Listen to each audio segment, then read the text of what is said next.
Grindavík í fréttunum núna, það hefur verið það lengi en nú ætlum við að ræða Grindavík kannski frá svona öðru sjónarhorni, þannig að á þarnæsta sunnudag, á Pálmasunnudag, þá ég held að sé kallað Bíótek sem kvikmyndasafnið með í Bíó Paradís, að þá verður sýnd sögufræg heimildamynd sem heitir Fiskur undir steini og fjallaði Grindavík á sínum tíma og vakti, ég myndi segja bara úlfúð í samfélaginu. Þetta var 1974, ég var 13 ára og mér finnst ég bara muna eftir þessu eins og það hefði gerst í gæri. Það voru auka þættir í sjónvarpinu minni til þess að ræða það hvað væri hæft í þessum árásum kvikmyndagerðarmanna á Grindavík. Og hingað eru komnir kvikmyndagerðarmennirnir. Það eru Þorsteinn Jónsson, leikstjóri, og Ólafur Haukur Símonarson. Hvað varst þú titlaður í myndinni? Það er ekki að vera höfundur að heimildamynd eða? Ég hef ekki hugmynd, það mann það ekki. Við unnum þetta bara saman. Þetta er myndin ykkar. Óli hélt á hljóðnemannum og ég hélt á myndavélum. En er þetta ekki rétt sem ég er að segja að það varð eiginlega allt vitlaust við sýningu þessar mynd? Það er eiginlega hægt að segja að það hafi orðið menningarbylting í kjölfarið á myndinni. Og við vorum að vekja athygli á því að það væru mannréttindi að njóta menningar og hafa aðgang að henni, og förum þarna og ætlum að lýsa því og komumst að því að þetta eru vinnubúðir. Þetta voru vinnubúðir, fyrst og fremst. Svona verbúð. Já, og við í byrjun myndarinnar þá stendur skýrt og skorinort að þetta sé ekki mynd Grindavík, heldur sjávarpláss á Íslandi á þeim tíma.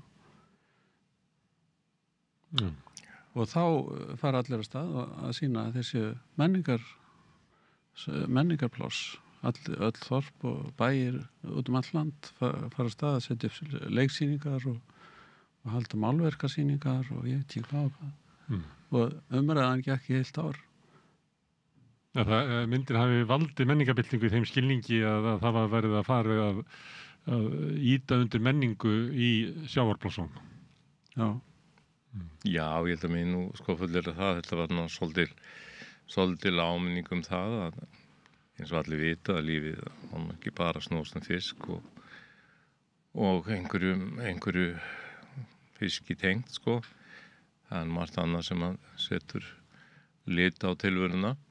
En það var svona, ég held að þetta hafi verið svona frekar erfitt tímabil þarna í Grindavík á þessum tíma, Annars ég geti svo sem hafi nokkuð gögn sérstökum það, en það er engan síður ljóst að þarna var eitthvað deyfða tímabil.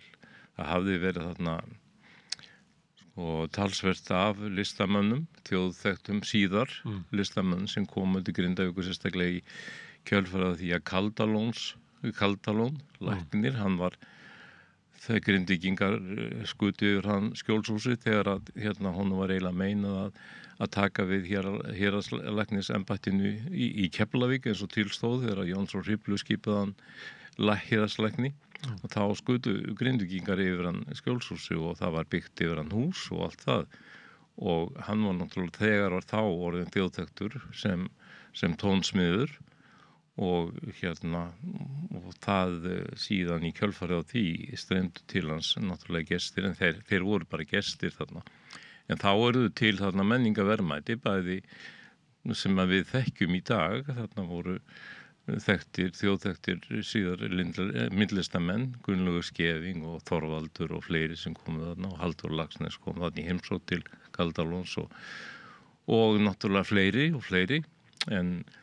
en svo líður tíminn og Kaldalóns náttúrulega fellur frá og þá tók svona svolítið fyrir þetta rennir í listamanna til Grindavíkur, en þú veist, hvert einasta pláss á Íslandi á sér þetta sína listamenn, en við náttúrulega rákum okkur það að þetta var svona freka döft á þessum tíma og bókasafnið var til dæmis lokað og hafði ekki verið sýningar þarna mjög lengi af neinu tagi og það einasta sem að gerðist í félagsheimilinu sem var risið þá festi stórt og glæsilegt hús, það voru svona skröllum helgar stundum ekki, og við vorum svona svolítið að fjallað þetta. Þarna væri greinilega fullt af peningum í þessu plássi og það væri eflaust að gera eitthvað skemmtilegra. Þetta var líka á því, sko, mélið þarna að það var ekki byrjað að malbika götur á Suðurnesjum og í plássunum. Þetta var ein forar vilpa allar götur í Sandgerði, Keflavík og svona. Þetta var voða ráslagalegt, sko. Þorsteinn, þú segir að þið hafi viljað segja ykkur sögu og tekið svona Grindavík sem dæmi, þannig að þið farið þarna ungir menn með svona tilgátu það að í þessum plássum sé ekki mikil menning, heldur sé þetta fyrst og fremst vinnubúðir eða fólk vinna éta og sofa eins og eitthvað með það sagt. Já, það er nú ekki rétt að við höfum verið með tilgátu. Sko, upphaflega hugmyndin var að fjalla almennt menningar neyslu og við komum saman og töluðum svolítið það hvernig við ættum að taka á þessu máli.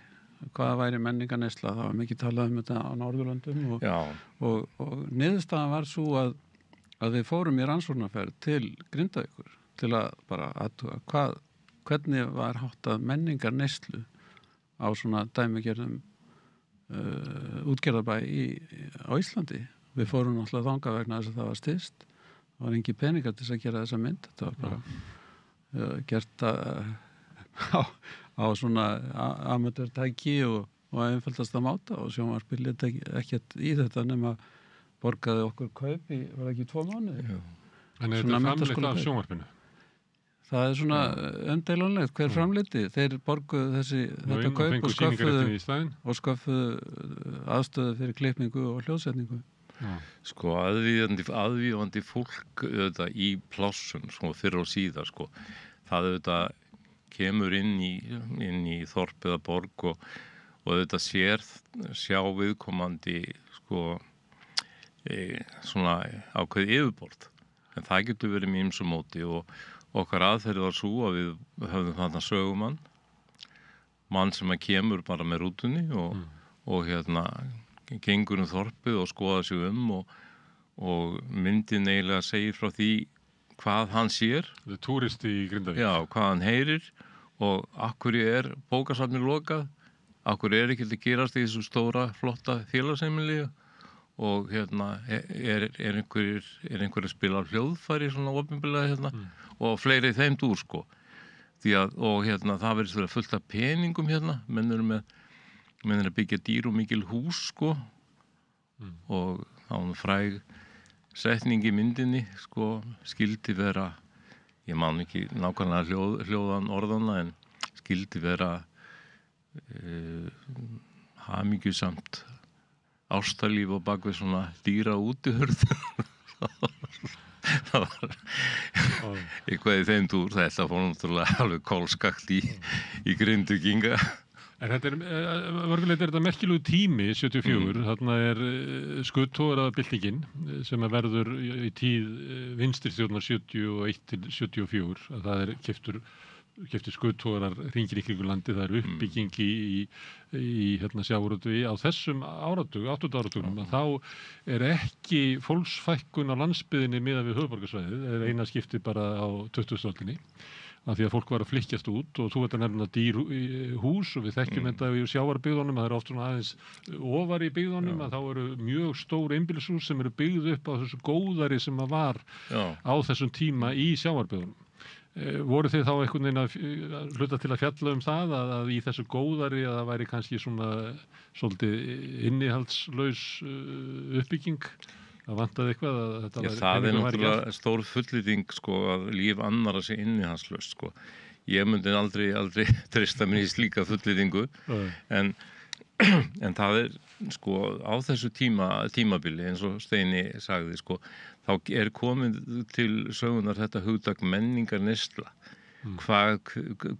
Hvernig vegur menningin og menningariðkun og sem hluti af daglegu lífi. Og það eitthvað sem í boði, sem bara litið á það sem part af eðlilegu samfélagi að það sé menningarlíf í gangi. Við erum menn tilbúnir að leggja peninga í menningarlíf. Og það kraftaverk gerðist eftir þessa mynd sem var nú alræmd eins og þið segir, sko. að þeir Grindvíkingar sko þeim rann blóðið til skyldunar og þeir gerðu talsvert mikið átak í sambandi við þessi efni bæði að prikka bæinn sinn og þetta voru svolítið tímamót þannig og ég ekki að segja að þetta sé allt okkur að þakka en Sumt. já, það ekki alltaf lagi að vera svolítið stoltur á því en auðvitað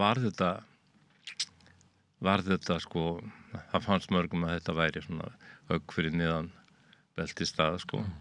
Ég fann það þegar jarðhræringarna byrjuði í kringu Grindavík að þá töluðum við mikið við Grindvíkinga hérna og eitt skipti fékk ég svona sagnamenn til þess að segja mig bara frá Grindavík af því að það var alltaf Grindavík í fréttunum að vita hvað þessi Grindavík eins og maður sé bara að kynna persónu og fékk meðal annars hann Aðalgeir, Alla Netamann sem að rak veitingastað þarna sem að þeir enda seldu svo og var líka búið til sjálfstæð heimildamyndum.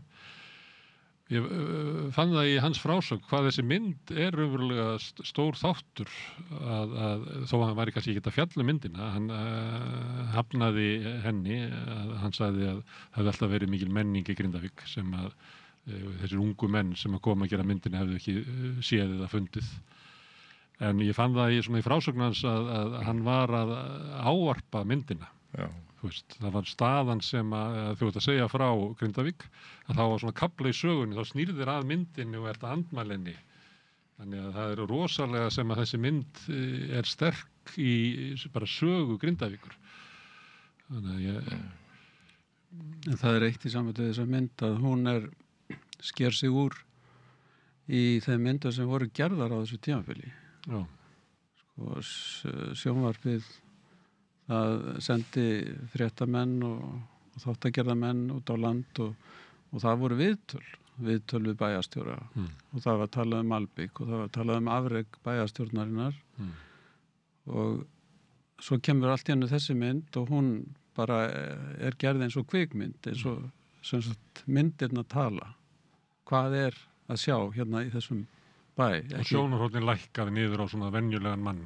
Nákvæmlega og þá kemur þetta í ljós og það kannski hvort sem það var fyrirfram ákveðið eða ekki að þá einhvern veginn okkar afstaða þessi að bara vera opnir fyrir því sem að gerast. Hvað fólk að gera hér?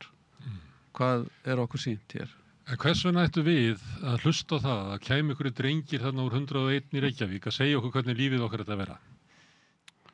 Já, það þetta engin ástæða til þess. Það held ég að við svolítið ráðið, svolítið viðbrögðum.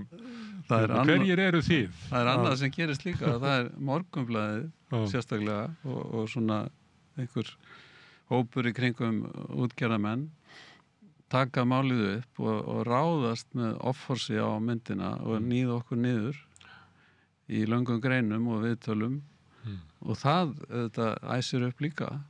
Þannig eru bara vondir menn á ferðinni sem eru að reyna að bara draga í Grindvíkinga og alla landsmenn niður í svaðið. Eins og oft gert og ég var að vísa til að það verið að vefengja sögumanninn.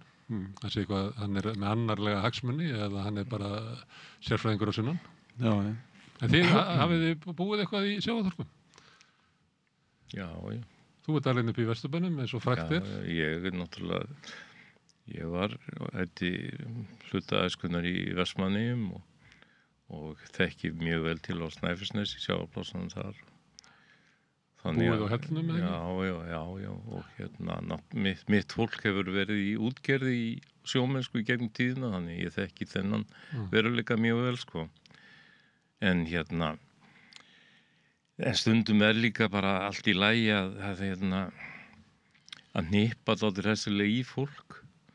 Og og þetta þú ert ekki að segja sannleikann, þá meinar fólk náttúrulega sannleikann sem að það búið að búa til sjálft og það vill að fólk sjái þá sjálfsmynd sem það hefur búið til en svona utan að komandi eins og í þessari mynd maður sem kemur bara með rútunni og að leita að einhverju. Þetta er ekki sagnfræðileg úttekt, þetta er ekki tölfræðileg úttekt á hvað menn lesa margar bækur eða þú veist, neitt svoleiðis, sko. Þetta er svona þessi impressjón sem aðvífandi maður fær. Og klassísk leið og sömuleyti þetta svona klassísk heimildamynd minnir mann svolítið á svona sem var verið að gera í BBC svona kannski nokkrum árum á undan. Maður eftir svona myndum velska námubæi og fleira. Það var svona raunsægis sveifla sem að kemur þarna á 7. áratugnum og næra fram á þennan tíma. En við hefum ekki margar svona myndir. Nei. Og það var synd að þessu var ekki haldið áfram. Það við vorum þarna, gerðum einar, var ekki 5 myndir? Jú. Sem að voru allar svolítið svona sprengjefni og koma að stað umræðum allt mögulegt. Eins og myndina unga fólki í Skunkinum, svo kallar það, í Hveragerði. Já. Ein var Öskukall, Pétur Sveinfjörð. Skunkinu sem að var svona hippa kommuna, já. Einum Öskukall. Öskukall, Pétur Sveinfjörð sem að vann í Öskunni og eftir þegar hann fekk útborgað fór hann og keypti eina flösku og eina bók og lærði og las allt sem hann náði sósíalisma og félagshyggju og síðan voru þannig myndir svona algengustu myndlist þess tíma, rammagerðar myndir svo kallar, fórum að töluðum við iðnaðarmenn það og ég man ekki hvað hann hét. Síðan var daglegt brauð iðnverkakonur og þá voru fleiri hugmyndir. Við vorum með röð af hugmyndir sem við vildum gera en síðan var þetta stoppað. Stoppað? Já. Það var skipt útvarpsráð og nýtt útvarpsráð var ekki sátt við þessa framleiðslu. Já. Það var... Þetta verið að verða stjórnarskipti 74 sem ríkisstjórnin sem satt til 78 sem ríkisstjórn Sjálfstæðisflokks og Framsóknarflokks sem misti áhugann á þessum myndum. Já. Það þeir í raun og veru tók við í sjónvarpinu svo stefna að svona skemmta fólki frekar en að svona fá það til að hugsa. Já. Og síðan hefur þetta eiginlega ekki komið aftur. Nei. En það líka grundvallaratriði þarna að við erum ekki á vegum nefna. Við erum ekki að verja einhver ákveðna hagsmuni. Þegar litið á heimildamindir margar að þá sérðu að það einhverja hagsmunir á bakvið. Það einhverjir sem styrkja myndina og svo framvegis.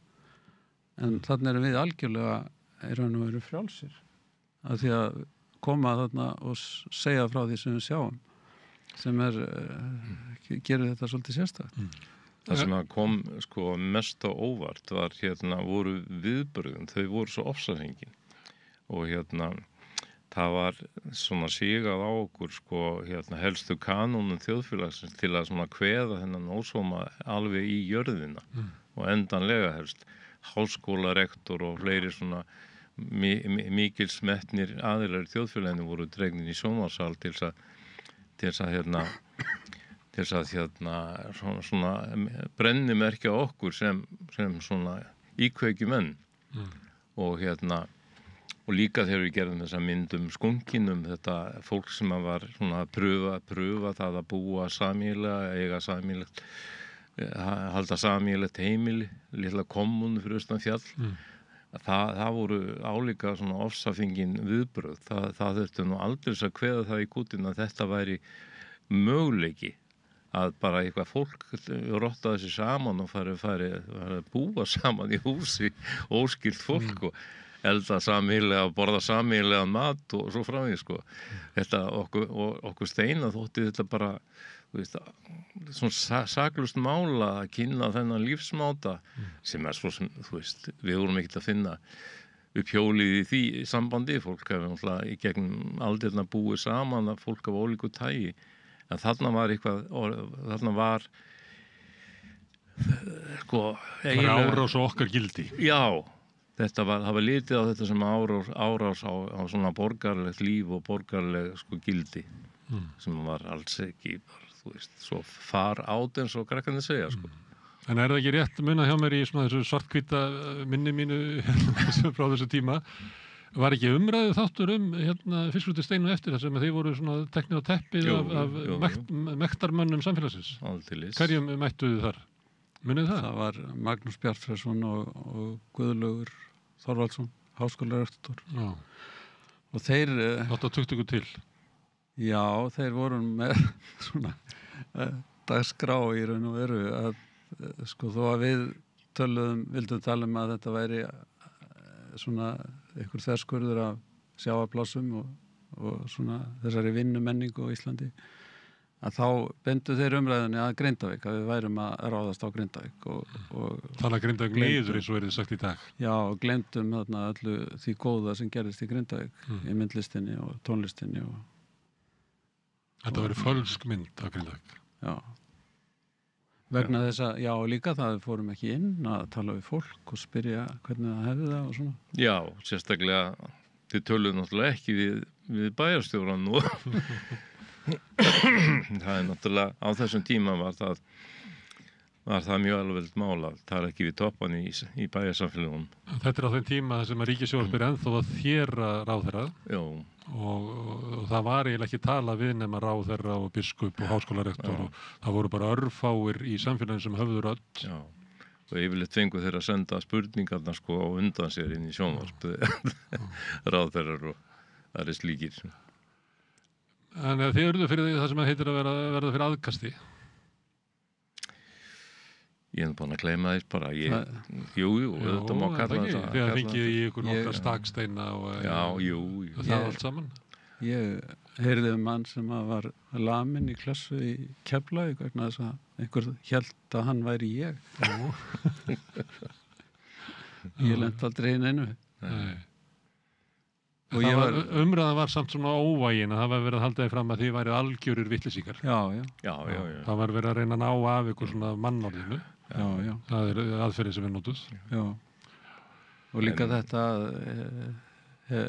hefur þú þórað að fara til Grindavíkur? Það var spurning sem maður fekk, sko. Já. Þú hefur þórað til Grindavíkur, eða ekki? Jú.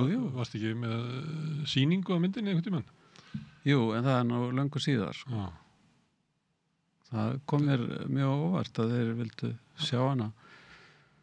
Já, ég á marga og hef eignast marga góða vini sko úr Grindavík og þeir hafa nú bara yfirleitt haft alveg skopskyn til að melta þetta mál allt saman. Ég hef aldrei orðið var við neina kergju þannig sérstaklega í allavega og þar á meðal eru skipstjórar og útgerðarmenn í plásinu og þeir líta bara á þetta í dag sko, eða gegnum tíðina hafa þeir talað þannig að þetta hafi nú bara verið ágætis áminning og ég hef ekki orðið var við neina hef aldrei orðið var við neina svona persónulega óvild út af þessu máli. Nei, og ég var að vísa til þess hvernig að myndin blandast inn í svona sögu Grindavíkur og hvernig fólk segir frá því að þá er það ekki svona óvild í ykkar garð sem verið því. Bara það var svo athyglisvert hvað myndin er sterk að svona bara á kafla þá færi sögumæður sig og ávarpar eiginlega myndina er að tala þú veist, það sem ekki er í henni. Sagan sem að myndin misti af sem að þarna hafi alltaf verið mikið menningarlíf. Nú er þarna mikið íþróttalíf að þið eru að tala um að koma í bæinn þegar ég hef komið til Grindavíkur þá sér maður að þetta er íþróttabær. Já. Það er mjög áberandi. Það er íþróttamannvirki og það hafa alltaf verið bullandi tekjur þarna gegn tíðina. Miklu hærri heldur en almennt á Íslandi eins og hefur komið fram í textaveitan. Og þar alveg hefur sér bæri byggst mjög upp og myndarlega og ég hugsa meðallegin þarna sko hafi verið miklu hærri heldur en í flestum öðrum sjávarplássum á Íslandi sko. Og þeir hafa alveg haft og höfðu á þessum tíma líka tök á því að gera vel við sig sko, sameiginlega.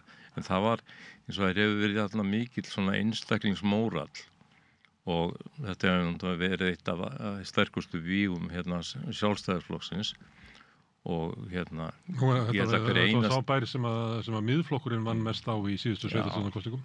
Það er mikil svona einstaklingshyggja þarna og allt, ég held ég aldrei sko... Ég hef allavega ekki kynst sko fólki úr nokkurum öðrum stjórnmálaflokki úr Grindavík. Þetta er allt sjálfstæðismenn sem ég hef kynst og en eins og ég sagði sko þeir hafa aldrei nefnt þessa kvikmynd öðruvís en þetta hafi bara verið skemmtileg áminning. Nei, aldrei orðið var við hana. Herðu Þorsteinn, nú getum við séð myndina 13. apríl á Pálmasundag í Bíóparadís. Hvernig mynd er þetta? Er þetta góð mynd? Já, ég myndi segja að hún væri góð að þýleiti. Hún er með, hvað ég maður segja, skýra sögu og hún talar máli kvikmyndarinnar. Við erum ekki við upptöku af einhverju. Heldur er þetta sem sagt myndirnar segja sögu.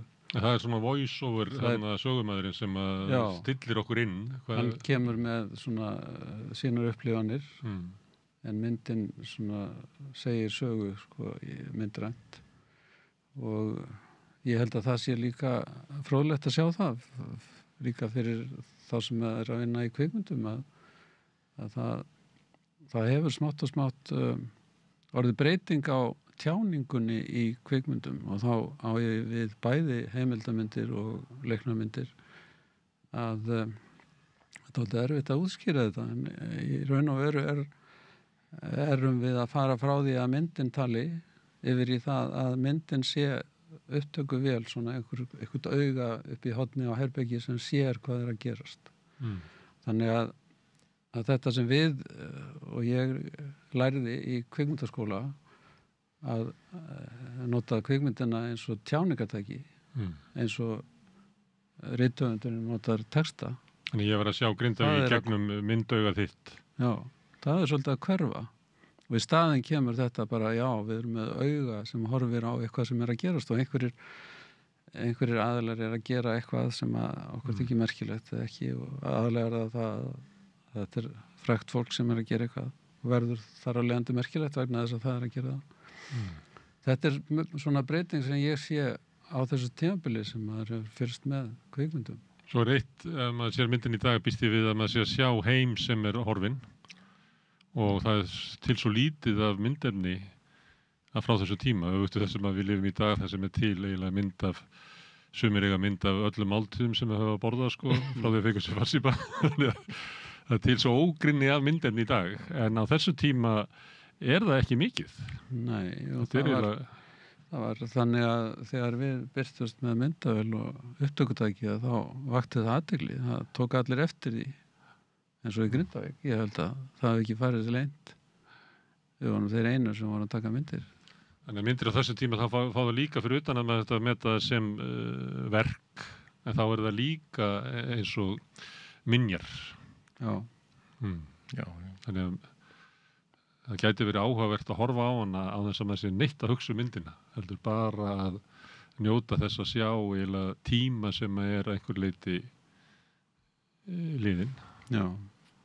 Sem er náttúrulega þessi tími svona verbúða og þessa hráslaga sem var í sjávarplássunum á sínum tíma. Það er náttúrulega mann til dæmis eftir myndum sem við tókum við höfnina. Höfnin var bara smá gat þarna í Brimgarði í samanburði við það sem nú er og flökin af bátunum lágu þarna bara eins og hráviði allt í kring. Þeir sem ekki hafðu hitt á gatið að komast inn í höfnina í Brimi og við erum þarna með bát sem bara hverfur og Njöldudal rétt fyrir utan hafnarminni. Þetta er náttúrulega tími sem er horfinn. Já. Og er svona áminning í myndin þetta harða líf, þessa lífsbartu sem er þarna. Já. Óli, hefur þú séð þessa mynd nýlega? Ekki nýlega, nei. Ég laka til að sjá hann og endur upplifa þetta. Ég hef ekki séð hann dálítið lengi. Þannig að hún fann að fyrnast fyrir mér í smærri atriðum. En þú veist, þetta er þetta batsins tíma og svo tækni sem að aðalega náttúrulega hvíldi á steina að koma þessu inn í græjurnar og við hefum náttúrulega, ég veit ekki, þetta hefur þessi mynd sko orðið allt öðruvísi ef að við hefum haft að græjur sem er í boði í dag en þetta var nú líka sko, þetta er líka svona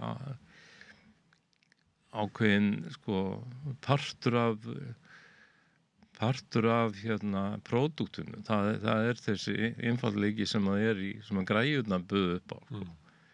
Það er sem býr til svona ákveði svona bragarform já, á þessu.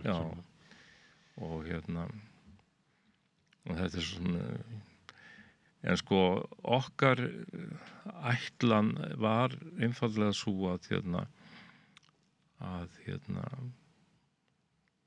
ég reyni að bæta heiminn sko, með því að benda á að það væru hvað þetta staðar og það má gera betur. Það var svo augljós sko. Á það ekki við allt þitt höfundaverk að þú ert að reyna að bæta heiminn með skrifum og leikritum? Já, ekki vil ég spilla heiminu með því sem ég geri sko, en þarna var, við vorum talsverðir hugsjónamenn allavega á þessum tíma og við vildum vel með þessum myndum sem við gerðum. Við vildum líka bara svona varpa ljósi á hliðar mannlífsins á Íslandi sem að okkur fannst vera annarkvort mistúlkaðar eða vantúlkaðar. Minna, það, eins og Steini var að nefna, það hafði engum dottið í huga að gera heimildamynd öskukall á Íslandi. Þangað til við gerðum það og í rauninni vorum stáluhefnir, við fundum þarna merkiskall og lýstum bæði honum og hans vinnu og verksviði og það er út af fyrir sig líka sko stórmikli heimild. Það mætti Ríkisútvarpið mætti taka og sýna þessar myndir, þessar 5. Já, okkar vegna. En það hefur ekki verið gert. Það voru nú einhvern tíma verið endursýnt eða ekki Fiskur undir steini. Það finnst þess að við séð hana eða hvað? Jú, ég held ég að séð einhverja eina endursýningu. Svo voru það sýndar á Skjaldborg fyrir nokkrum árum, allar 5. Ríkisútvarpið ætti náttúrulega, þetta ætti að vera stolt af þessari hlutasögunni. Svo líka því að það var umræður og eftir, ég var Pétur Gunnarsson var í helgispjalli hjá mér daginn og þá rifjuðum við upp að þegar hann gaf út punktinn, þá var hann mættur bara í sett að ræða punktinn. Það var nú mjög jákvætt alls saman. Það var ekki svona skammir eins og þið. En þá man maður eftir því að Ríkisútvarpið átti þetta til að þess bara skella í umræðu þátt eða það var tilefni til og það var svona meiri einhvern veginn frjálsara að mörgu leyti þó að þið hafi verið teknir á teppið að þessi svona, það var svona meiri mann fætti svo Ríkisútvarpið verið sömuleyti frjálsara heldur í dag. Það svo svona rosa kvaðir á En það mátti hins vegar, á þessum tíma þá mátti helst ekki gagnrýna einn eða neitt eða eitt eða neitt. Og ég var nú umsjónarmaður menningar þáttar í Ríkisútvarpinu á þessum tíma og Björn T. Björnsson var mér til aðstoðar að fjalla myndlist og tók sér til á undir minni ritstjórn að hann gagnrýndi almanak sem hafði verið búið til í sjónvarpinu. Sagði það væri langt fyrir neðan eðlilegan standard og þetta væri illa gert og vanhugsað og það var til þess að bæði Björn T. Björnsson og ég voru reknir frá sjónvarpinu. Og svo yfirðust þeir nú eitthvað gjörða sinna þarna frá og ringdu í mig og Steina og buðu okkur að gera þessa þætti. Þessa 5 þætti. Þetta kannski sárabót. Ég veit það ekki beint, ég get ekkert fullyrt það en það er alveg að gera í þessari röð og og það var svolítið einstæmi eins og Steini lýsti á hann að við fengum frjálsar hendur eflaust hafa þeir síst af öllu búist við því að við færum þá leið sem við fórum sko en þannig var þetta nú til komið. Það var ótti hjá yfirmönnum sjónvarpsins við þetta, sérstaklega þessa fyrstu mynd, Fiskur undir steini, að þeir sem dæmi að þá vildu dagskrárstjórarnir ekki taka að sér dagskrárstjórn eða sem þetta vera yfir þessu verkefni. Og Pétur Guðfinnsson sem var framkvæmdastjóri sjónvarpsins, hann varð að stofna sérstaklega dagskrárdeild til þess að koma þessu á koppinn. Síðan þegar myndin var til og þegar þeir sáu myndina og þá þorðu þeir ekki annað en að sýna útgerðarmönnunum þeir komu þarna stormandi inn í sjónvarp, fyrir tilviljun að þá mætti ég þeim í lyftunni og þeir vildu að myndin yrði bannuð. En niðurstaðan var svo að sýna hana með umræðuþætti beint á eftir. Já, til að leiðrétta. Segja áhorfendum hvað þeim ætti að finnast kannski astanlegt, mér finnst þetta skemmtilegt að þessi sýnd mynd og svo bara umræða eftir eins og hlutinni skipti bara miklu máli. Mér finnst að ég saknaði svolítið úr sjónvarpi. Ég man ekki eftir svo ég laði síðan að Hrafn Gunnlaugsson hann átti þetta til þegar hann var dagskrárstjóri. Gat skellt á umræðu þáttum með furðulustu mál og fengi furðulusta fólk til þess að stýra þeim. En svo kom ég ljós að þessi umræðu þáttur hann var aldrei hent eins og flestum þáttum. Þannig að hann til og hann verður sýndur á eftir myndinni á sunnudaginn. Já, sem er kannski sem er þá ráðlegging útgerðarmannanna að eina leiðin til innbyrðis að mynd er að taka hennan umræðu þáttu eftir. Hafið þið séð umræðu þáttin? Já, ég sé. Og hvernig líst ykkur á þessa menn sem að ykkar ungu menn á teppinu? Ég held að við höfum litið betur út heldur en í dag. Ég finnið þið til með þeim að fá þessa trakteringar? Nei, ekki get ég sagt það. Maður endurnýjast á 7 ára fresti, líffræðilega. Þú kannast ekki alveg fullkomlega við hennar mann kannski? Nei, hann er nú svona orðinn svolítið fjarlægur, en eins og ég sagði áðan, við vorum mjög vel meinandi og vildum vel og ég held að þessi mynd hafi, þú veist, ef maður er bara horfir hlutlægt á þetta, hún hafi gert gagn.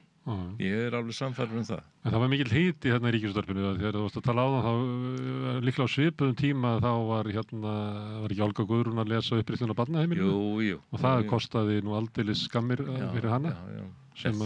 Menn voru mjög svona viðkvæmir á þessum tíma. Það voru svona klaka, það var verið að hrista af sig einhver klakabönd samfélag. Hvað mátti segja og hver mátti segja og áverið tími. Herðu, en þið fáið svolítið sterkar stofnanir samfélagsins á móti ykkur Þorsteinn, þegar þú horfir tilbaka, heldurðu að þetta hafi haft svona áhrif á svona þinn feril, mína möguleika í íslensku samfélagi? Við höfum svolítið verið að tala um það við rauðaborðið að svona það er einhver öfl í samfélaginu sem að eru mjög grimm að halda aftur að gagnrýni á sig og það getur verið fólki bara dýrkeypt að nota rödd sína. Þegar þú horfir tilbaka, heldur þetta hafi haft áhrif á svona þau tækifæri sem þú hafðir sem kvikmyndagerðarmaður? Já, alveg örugglega, því að sjónvarpið var eini starfsvettvangurinn á þessu sviði. Fyrir utan sjónvarpsauglýsingar og sem dæmi að þá sótti ég held ég 7 sinnum starf þarna þar sem ég var með mestu menntun og reynslu fékk alltaf nei. Svo man ég eftir einu tilviki þegar ég kom þarna, þá var auglýst verkefni sem að sjónvarpið ætlaði að standa fyrir félagslegar afleiðingar Vestmannaeyjagossins og það átti að auglýsa það meðal kvikmyndagerðarmanna. Ég sendi þarna inn hugmynd og kostnaðaráætlun og þegar ég mætti með þetta þá horfir starfsmaðurinn, ég ætla ekki að nefna hann vegna þess að þá segir hann veist ekki að þú ert á svartalistanum? Svona er Ísland. Ólafur, á ég að spyrja þig á sömu spurningu? Er þú náttúrulega svo ég hafði náttúrulega hafði alltaf annan starfsvettvang og þannig að ég fann ekki fyrir þessu eins og Steini náttúrulega sem að hans vettvangur er náttúrulega að gera myndir og það er meira umstokki kringu sig. Það er erfitt að vera kvikmyndaríkstjóri eins og vera hljómsveitarstjóri. Þú ert alltaf að fá hljómsveit með þér. Það er erfitt að vera kvikmyndaríkstjóri einn. Já, þú gerir ekki einn. En svo náttúrulega eftir á þá er maður bara fegin að hafa ekki lokast inn í einhverju starfi þannig í sjónvarpinu. Þannig að þú veist aldrei þó þú sért órétti beittur kannski af því að þér finnst hvernig það endar, það getur alltaf orðið til góðs. Áttu við þessi skömminni skárra að vera á svörstulista heldur en Kannski. að vera augnakarlinn í búri. Herðu, takk fyrir að koma og mér hlakka til þess að sjá myndina og ekki síður umræðu þáttinn. Þetta er mikil menningaverðmæti sem við sjáum. Já, er það ekki bara, hef ekki bara sammælast það? Já, einsinn inn í sjávarbyggðir, einsinn inn í þennan tíðaranda og líka einsinn inn í svona menningu sem þarna var. Hvernig er gaggrið tekið á gaggrinni, þetta er merkilegt. Og ég ætla að hvetja Ríkisútvarpið til þess að nýta þau verðmæti sem það eiga að sýna þessar myndir og kannski skella í umræðu þátt um þær og af hverju varð ekki framhald af þessu svona, hvað hefur við kallað þetta, svona raunsægis heimildarmynda skráningu á íslensku samfélagi sem að þeir voru að reyna að byrja og innleiddu til Íslands líklega bara af reynslu annarra þjóða að þetta er gott fyrir þjóðir að eiga svona myndir, eða ekki? Jú, ég er ekkert að bera okkur saman við til dæmis Michael Moore í Bandaríkjunum, sko. Nei. En þú veist, þetta er af sama meiði sko, að spyrja krítiskra spurninga og hann kemur oft fram líka í þessu gerfi, hann kemur fram sem lambi sem að spyr úlfinn, akkur ætlar að gleypa mig? Þú veist, það er klassísk spurning. Já. Herðu, Þorsteinn og Ólafur, kallaðu Steini og Óli. Mér það skemmtilegt, minni mig á eitthvað par annað. En líka, ég hef tekið eftir því að þessi svona gælunöfn er eiginlega að hverfa hjá yngri kynslóðum. Það eru færri Steinar og Ólar í dag en áður var. En takk hérlega fyrir komin á segur frá fiskjuti Steini. En við sittum áfram við rauðaborðið og höldum áfram að reyna að skilja söguna og samtímann. Næsti kafli eftir augnablik. Þú ert að hlusta á Samstöðina. Róttækt sjónarhorn á atburði dagsins.